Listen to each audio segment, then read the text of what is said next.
Bien, y hasta aquí entonces llegamos con ovario. Como habíamos dicho, el endometrio también va a estar bajo las órdenes de la FSH y de la LH, y secundariamente vamos a tener entonces una primera fase que corresponde a una fase proliferativa y estimulada por la FSH, y una segunda fase o la fase secretora o progestacional, que va a estar estimulada por la progesterona.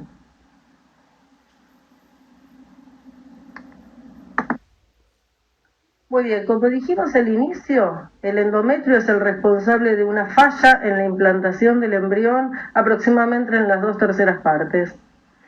Es por eso que es importante conocer el concepto de ventana implantatoria o ventana de implantación, que es el periodo que va entre los 6 a los 12 días posterior al pico del LH. Y para que se produzca una correcta implantación, es necesario que durante ese periodo de esa ventana de implantación existan cambios angiogénicos mediados por factores de crecimiento, exista un aumento del desarrollo vascular y existan contracciones ascendentes en la zona Z subendometrial. Como ustedes ya habrán visto en las charlas anteriores, tenemos un endometrio de aspecto proliferativo en la primera mitad y un endometrio progestacional en la segunda mitad. En el endometrio proliferativo o estrogénico de la primera mitad del ciclo es un endometrio trilaminar que tiene 3 aspectos: el tipo A, o en algunos lados también lo pueden encontrar como tipo 1. Es un endometrio trilaminar con las 3 líneas ecogénicas, que es el de la etapa postmenstruo inmediato. El tipo B, o también lo pueden encontrar como 2, es el endometrio trilaminar con una capa funcional isoecoica al miometrio circundante, aproximadamente un poquitito más grueso y aproximadamente en el día 7 del ciclo. Y el tipo C o periovulatorio, o también el endometrio que algunos lo dicen como tipo 3, es en el cual también trilaminar, la capa funcional es hipoecoica con respecto al miometrio. Y luego vamos a tener la segunda mitad, un endometrio secretor homogéneo que va a estar estimulado principalmente por la LH y bajo las órdenes también de la progesterona. Muy bien, se evaluaron muchos marcadores de receptividad endometrial, no solo por ecografía, sino también por biopsia, por microscopía electrónica, por histeroscopía, y la verdad que hay muchos marcadores, pero los cuales los resultados son bastante controvertidos con respecto a los porcentajes de éxito de embarazo. En el año 2019 se salió este metaanálisis con un review en el Human Reproduction, en donde todos los marcadores fueron evaluados en relación tanto a la inseminación como a ciclos por fertilización asistida, y se estudiaron durante el momento ovulatorio, se estudiaron durante el día de la administración del HCG, durante el día de la aspiración del folículo, el día de la transferencia y el día de la inseminación. Y lo que quedó claro es que ninguno puede ser usado como un test diagnóstico de receptividad endometrial por la baja capacidad que tienen en predecir el embarazo. Sí, se ve que hay algunos marcadores, como ahora vamos a ver, como el grosor endometrial que tiene según el punto de corte, mayor tasa de embarazo, pero ninguno puede predecir el embarazo en sí. El marcador ecográfico más utilizado y más estudiado es el punto de corte del endometrio, el grosor endometrial. Si bien hay mayor asociación de un embarazo con los endometrios mayores a 6 milímetros, la verdad que no se observaron diferencias significativas en el grosor del endometrio con respecto a las mujeres que lograron un embarazo y las que no lograron el embarazo luego de un tratamiento por fertilidad y por inseminación. Sí hay una mayor asociación en aquellos endometrios que tienen un grosor de 6 milímetros, 6 o 7 milímetros y una menor asociación de embarazos cuando el endometrio es menor a esa medida o cuando el endometrio es mayor a 14 milímetros. Quizás el endometrio mayor a 14 milímetros tiene alguna alteración a nivel vascular con ciertos grados de isquemia en las zonas más profundas del endometrio que hacen que ese endometrio sea menos receptivo para lograr el embarazo. El siguiente aspecto a tener en cuenta cuando hacemos una ecografía para valorar receptividad endometrial es evaluar el patrón del endometrio, ya sea un patrón de tipo trilaminar con los distintos grados de trilaminar que tenemos, que habíamos dicho, de acuerdo a la capa funcional, y el del aspecto secretor de la segunda mitad. Si bien hay mayor tasa de embarazos asociados en los casos de inseminación con el endometrio trilaminar, tanto en el día de la administración de la gonadotrofina coriónica como en el día de la inseminación, esto no pudo ser corroborado en las pacientes con tratamientos de alta complejidad como fertilización in vitro. Se vio que el aspecto endometrial de trilaminar tenía una tasa similar en las mujeres que habían realizado fertilización in vitro y que habían logrado la concepción y los que no lograron la concepción, tanto en el día de la administración de la gonadotrofina como posterior a la misma o como en el día de la transferencia. Hay mucha... no está todo claro con respecto a esto. Hay algunos que hablan que las mayores tasas de embarazo se consiguen con un endometrio trilaminar, con ese aspecto hipoecoico que se leía el endometrio perifolicular y ese periovulatorio y es el que sería el mayor receptivo, y también hay otros que avalan que eso no tiene valor para nada y que en realidad se logran concepciones con endometrios hasta incluso de aspecto secretor. El siguiente parámetro que podemos evaluar es el Doppler y para eso tenemos varias cosas que poder ver: arterias uterinas, y lo más reciente es la evaluación del flujo endometrial y subendometrial. Si partimos de la base que las arterias uterinas fuera del embarazo son vasos con una alta impedancia, con muy baja diástole, con muy alta resistencia, y que si se produce la concepción a medida que aumenta la edad gestacional, esto se va revirtiendo y se convierte de una forma de onda de flujo de muy alta resistencia a una de menor resistencia. Lo mismo puede ser interpretado durante el ciclo menstrual. Y se vio ya a partir de la década del 2000 que la baja impedancia del flujo durante las arterias uterinas durante la fase lútea y temprana y la fase lútea media se asociaban a mayores tasas de embarazos en los ciclos en los cuales hay tratamientos por medio de reproducción asistida, mientras que si la impedancia del flujo se permanecía elevada por encima de un índice de pulsatilidad mayor a 3.3, se asociaba con una falla en el tratamiento, una falla en ese tratamiento de reproducción. Entonces, la mejor combinación para lograr un embarazo en el día de la administración de gonadotrofina coriónica hasta ahora sería un espesor con un punto de corte de 6 milímetros, o 6 y 7 milímetros, una morfología de endometrio controversial, pero más a favor de un aspecto trilaminar con una capa funcional hipoecoica con respecto a la del miometrio, un índice de pulsatilidad bajo de las arterias uterinas menor a 3, y la presencia de diástole se correlaciona con este índice de pulsatilidad más bajo. Estas cosas aportarían una sensibilidad y una especificidad de aproximadamente un 80% para lograr un embarazo. Ahora bien, porque si tenemos todo esto, con arterias uterinas normales, el embarazo no se logra. Y esto tiene que ver con que el Doppler de las arterias uterinas evalúa o expresa el flujo generalizado del útero y no de una zona focal del endometrio como puede ser una zona en la cual se vaya a implantar este embrión. Entonces, para una correcta implantación es más importante la calidad del endometrio focalizado que la de todo el flujo del útero. Y así es como me parece una nueva evaluación, todavía no del todo corroborada, pero sí utilizada, que es la de la vascularización del endometrio y del subendometrio.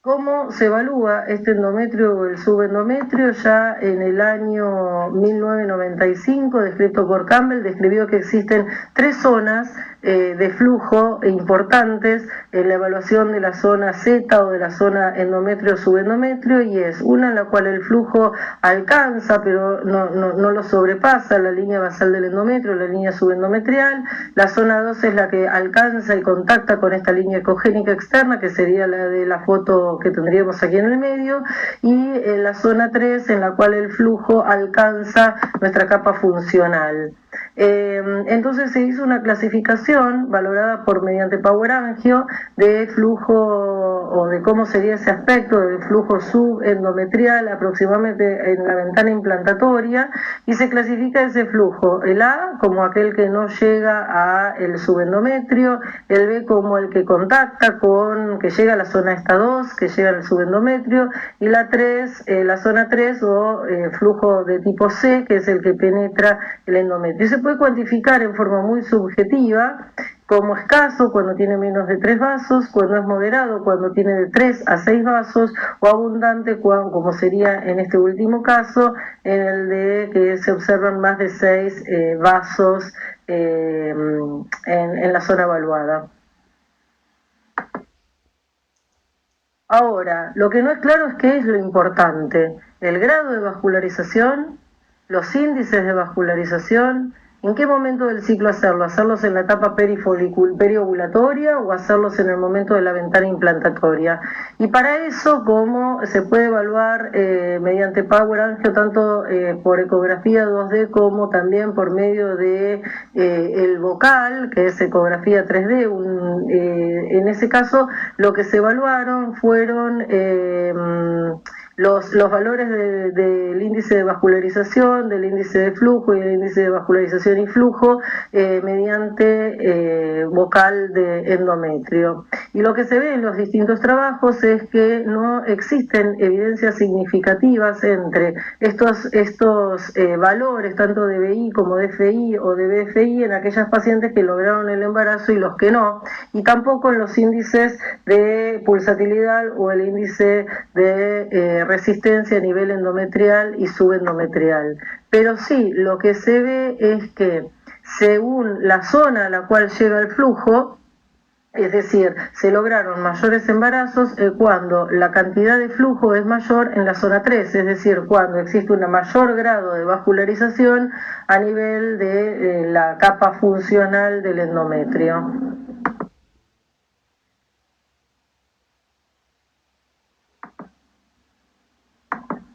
Por lo tanto, lo que tendría mayor aval para lograr una mayor tasa de, no como diagnóstico, sino que se ve que existe una mayor asociación, y es un índice de pulsatilidad de las arterias uterinas menor a 3,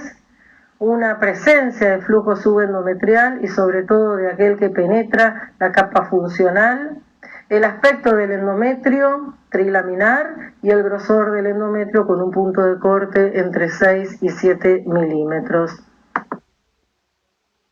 Y como resumen del estudio del metaanálisis del 2009, se llegó a la conclusión de que, con excepción del grosor endometrial, los demás marcadores de receptividad de los que estuvimos evaluando, ya sea el volumen, el Doppler, la actividad contráctil en el endometrio, que esto no lo hablamos pero ahora se los puedo decir, tienen todos muy baja calidad de evidencia porque están sesgados y porque hay un número escaso de pacientes. Si bien se ven que hay una asociación un poco mayor, ninguno de todos estos siguen siendo experimentales, ninguno de todos estos marcadores vieron una que puedan ser utilizados como diagnóstico y como que la presencia de un IP de tanto, hay una mayor tasa de embarazo, las medias no sirven para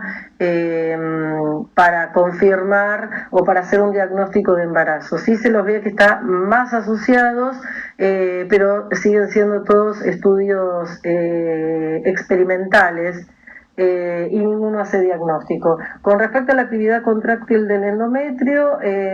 lo que se evalúa es mediante 2D y mediante la realización en cortes sagitales, en la etapa periovulatoria, hacia el día 12-13, es que se produce un aumento de peristalsis en forma ascendente de la zona Z de la línea miometrio-endometrio, y que esa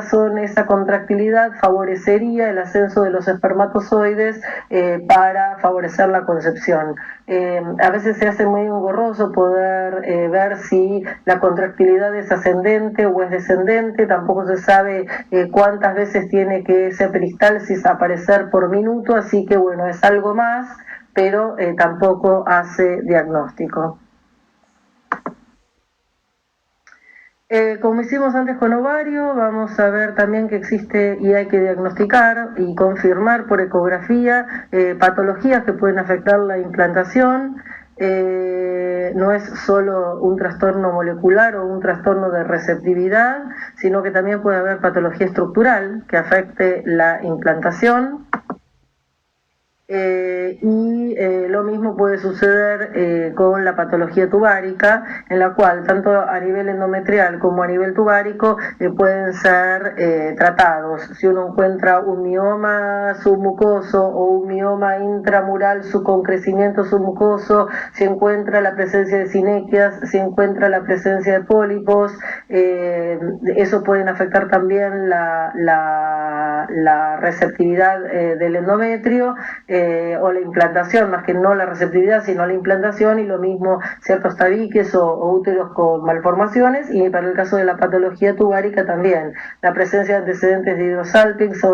que no solo van a tener procesos inflamatorios a nivel de la trompa, sino también las endometritis, que muchas veces están asociadas, así que todo esto es mandatorio de poder ser sospechado o diagnosticado mediante la ecografía. A modo de resumen, entonces, no existe un gold estándar para evaluar la receptividad endometrial. Al no existir un parámetro exacto, sensible, específico, que permita evaluar si ese endometrio es receptivo o no, solo podemos considerar un embarazo clínico como un resultado indirecto para confirmar un endometrio receptivo. No tenemos que desestimar que además lograr un embarazo se debe a tener una buena calidad embrionaria, a que puedan existir otros factores uterinos que puedan influir, o otros factores ginecológicos que puedan influir en la concepción, o que pueda haber también trastornos sistémicos que tienen que ser analizados. Por lo tanto, todo esto desestima la precisión de todos los marcadores analizados. Y aparece una nueva forma de estudiar el endometrio, que es mediante estudios moleculares o mediante array, dejando en claro que no solo hay que estudiar la ventana de implantación para evaluar entonces la correcta receptividad del endometrio. Y por último, les voy a hablar un poquito acerca de lo que significa la histerosonografía para el estudio de la fertilidad. Es un estudio diagnóstico, un procedimiento que va a combinar el estudio de la ecografía transvaginal en tiempo real con la inyección de solución estéril, en este caso solución fisiológica en la cavidad uterina, que va a actuar como un medio de contraste y que también va a permitir la distensión de la cavidad, y va a permitir evaluar correctamente todas las paredes del endometrio. La histerosonografía es un estudio sencillo, es una práctica que puede ser realizada en el consultorio, no es invasiva, es altamente tolerada por la paciente y se está convirtiendo, debido al bajo costo y a la buena sensibilidad y especificidad, sobre todo que tiene el estudio, en una práctica de rutina en el estudio en el estudio de las pacientes infértiles a nivel endometrial. Evita de esta manera la utilización de la histeroscopía como primer paso en la evaluación. La histeroscopía, un estudio que necesita anestesia, que necesita internación, aunque sea por unas horas, pero la necesita, también con otros costos, y únicamente queda la histeroscopía entonces relegada en el estudio de la paciente, en el estudio de la paciente infértil, en este caso en el endometrio, en los casos que exista una correlación positiva entre la ecografía transvaginal y la histerosonografía realizada en el consultorio. Cuando tuvieron la clase de endometrio han visto la clasificación de los patrones de endometrio según el IETA Group. En este mismo trabajo el IETA clasifica a los endometrios evaluados mediante histerosonografía y considera que cuando realizamos el estudio debemos definir si el estudio fue satisfactorio o no. Debemos evaluar las paredes del endometrio y la ecogenicidad y medirlas. Debemos definir la forma de la línea endometrial, definir si la lesión es solamente endometrial o si también compromete el miometrio, definir el porcentaje de la superficie endometrial afectada, si existe un pólipo, definirlo si es sésil o si tiene algún películo y definir el grado de compromiso del mioma submucoso en la cavidad. Y estas son las imágenes publicadas entonces en el IETA Group, en donde muestran endometrio normal con su líquido, donde vemos una línea lisa, un endometrio liso con una capa funcional regular, las distintas variantes de irregularidades de la cavidad, en donde podemos ver endometrios de aspecto polipoideos, endometrios plegados, endometrios con alguna irregularidad, tanto focal o difusa. Podemos evaluar la presencia de sinequias, en donde hay falta de relleno de acuerdo a cuando uno inyecta la solución fisiológica, cómo se extiende la lesión, si la lesión es focalizada, es decir, ocupa menos del 25% o es una lesión que ocupa mayor superficie del endometrio, en ese caso es una lesión difusa. Tenemos que evaluar los miomas con crecimiento submucoso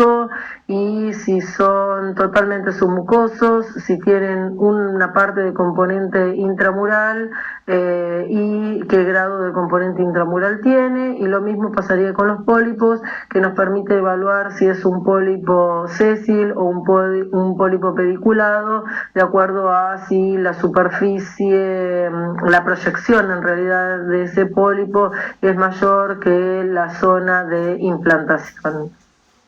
Básicamente la histerosonografía sirve mucho con respecto a los miomas o con respecto al pólipo y tiene que ver con que con la histeroscopía uno no puede evaluar cuál es el porcentaje de proyección intramural que tiene. En cambio, cuando uno realiza la histerosonografía puede definir si la mayoría del pólipo se encuentra proyectado hacia la cavidad y qué porcentaje de proyección intramural tiene, sobre todo como para luego poder realizar la cirugía acorde, ¿no? Si serviría realizar una histeroscopía, si deberíamos realizar una laparoscopía para hacer la resección del mioma intramural, a cosas que de pronto la histeroscopía no permitiría. Desde vemos solo la superficie, pero no sabemos cuánto componente intramural tiene. La histerosonografía tiene un alto valor diagnóstico, como dijimos antes, sobre todo porque tiene una alta especificidad en toda la patología del endometrio, es de muy bajo costo, tiene muy buena tolerancia, es fácil, rápida de realizar y sobre todo disminuye la necesidad de los procedimientos invasivos dada la especificidad que es por encima de un 98%.